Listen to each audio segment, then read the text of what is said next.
provinsi yang masih bebas dari virus corona. Salah satunya Provinsi NTT. Mungkin tanggapannya? Ya, berdoa terus seperti itulah. Ya, berdoa. Tapi Pak Gub, ada berbagai aksi yang dilakukan oleh provinsi lain dalam mengantisipasi meluasnya virus corona, tapi NTT sendiri masih nampak masih adem-adem aja, tidak ada ini untuk Adem itu kenapa? Adem apa? Adem apa ya? Adem. Tidak ada ini untuk bandara dan Bandara tidak boleh tutup, itu kewenangan pemerintah pusat. Dan kita perlu obat-obatan, perlu APD, perlu macam-macam. Itu kewenangan pemerintah pusat dan itu tidak boleh karena itu fasilitas dibutuhkan untuk kita menangani segala hal. Kecuali kamu punya pesawat sendiri, kalau bila ada gerakan apa-apa kamu angkat obat-obatan sendiri. di laut sendiri Pak, baru ada 2.000 orang. Kita sedang minta untuk bisa dibatasi untuk orang, khususnya laut, tapi itu kewenangan pemerintah pusat. Pak Gub, bagaimana terkait dengan kabupaten yang melakukan Yang dia nggak punya kewenangan itu pasti nggak bisa, mana mungkin. Itu kewenangan orang terbang itu kan dari pusat. Mana mungkin bisa diatasi? Tidak ada kewenangan pemerintah daerah untuk bisa menahan itu.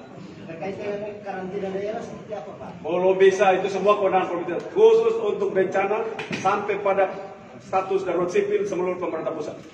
Pak Gub, Ya. terkait rencana Presiden untuk melakukan darurat sipil, bagaimana? Ya kalau bilang putuskan maka itu pasti dijalankan. Artinya pemerintah daerah ikuti keputusan dari pusat. Lah memang mana ada boleh pemerintah daerah lawan pemerintah pusat? Itu negara kesatuan. Apa itu kesatuan politik, kesatuan hukum? Itu namanya. Apakah tidak ada pertimbangan lain? Maksudnya sampai hari ini Penyelamatan kondisi dulu. sudah layak untuk kemudian harus Kau layak apa itu yang mau masuk? Mau masuk kau layak itu apa? Kau mengerti layak itu apa? tidak soal jumlah yang Kau jumlah apa? Jumlahnya apa? belum ada Apa? di NTT ya, Jumlah apa?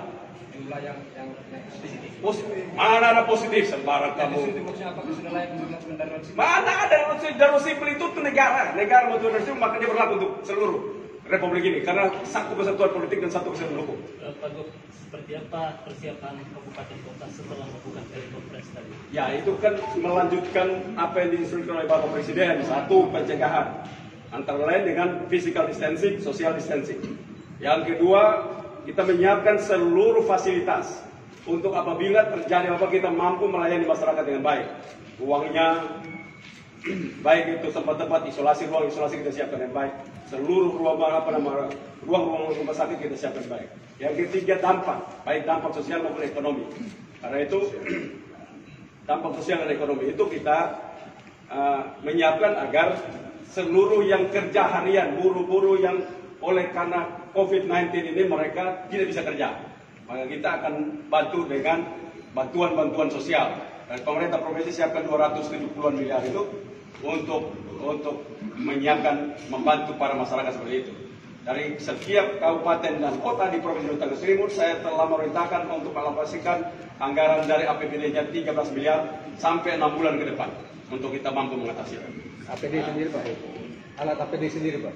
Ya itu sudah tadi APD seluruh ruang untuk para masyarakat yang nantinya terkena, apabila terkena dan mereka masuk kita sudah siapkan. Pak Gub, itu kan ada harapan dari sejumlah pengusaha agar mereka diberikan dispensasi seperti hotel-hotel yang mendapat imbas dari corona untuk mendapatkan keringanan ya, biaya listrik, pajak, distribusi, parkir dan segala macam. Semua itu sedang lagi dikaji oleh pemerintah pusat dan Bapak Presiden telah meminta untuk itu dikaji secara mendalam dan pasti ada keringanan-keringanan. Nah, apakah daerah juga memberikan kewenangan? Kita menunggu pemerintah pusat. Nah, maksud saya apakah daerah juga diberikan kewenangan untuk melakukan pengadaan alat pelindung diri sendiri? Oh boleh, kita boleh untuk kita sedang memesan itu. Kecuali hal-hal yang seperti alat-alat lab dan segala macam itu harus dilakukan. Pak Kapolda sendiri Pak, bagaimana mengawal instruksi Kapolri untuk mengamankan masalah ini Pak? Ya, jadi untuk instruksi Kapolri ini kita tentu polisi tidak bekerja sendiri, sebab kita berhadapan dengan masyarakat. Maka yang kita lakukan, kita bersama komponen yang ada di daerah, kita melakukan himbauan bersama-sama. Di situ ada beberapa pasal yang bisa kita terapkan, tetapi kita sedapat mungkin kita akan melakukan himbauan yang maksimal sehingga masyarakat menyadari bahwa ini bukan kepentingan negara semata tetapi juga kepentingan masyarakat. Apakah tidak ada pemberlakuan jam malam? Tidak ada ketentuan jam malam, yang ada adalah kita melakukan kegiatan menghimbau. Dimanapun ada kegiatan malam pasti kita datangi dan kita himbau. Di Kota Kupang masih ada terjadi kegiatan pesta dan lain-lain, Pak? Itu kita upayakan tidak ada lagi kegiatan seperti itu. Apa dibatasi izin pestanya? Tidak ada. Jadi setiap mengumpulkan orang dalam jumlah banyak itu akan kita larang. Pak Danrem, terkait dengan pengamanan perbatasan, Pak. Baik. Ini kan sudah tim organisasi sendiri sudah melakukan lockdown. Bagaimana dengan pengamanan untuk jalur-jalur jalan tikus yang bisa memungkinkan orang bisa melalui lintas? Ya. Sejak dari terbentuknya gugus tugas di saat awal, kemudian juga menjalankan petunjuk dan instruksi dari pimpinan di komando atas bahwa mulai dilaksanakan penambahan personil dari Satuan Komando Kewilayahan ikut melibatkan diri dalam pengamanan di perbatasan, dan pos-pos akan diperbanyak.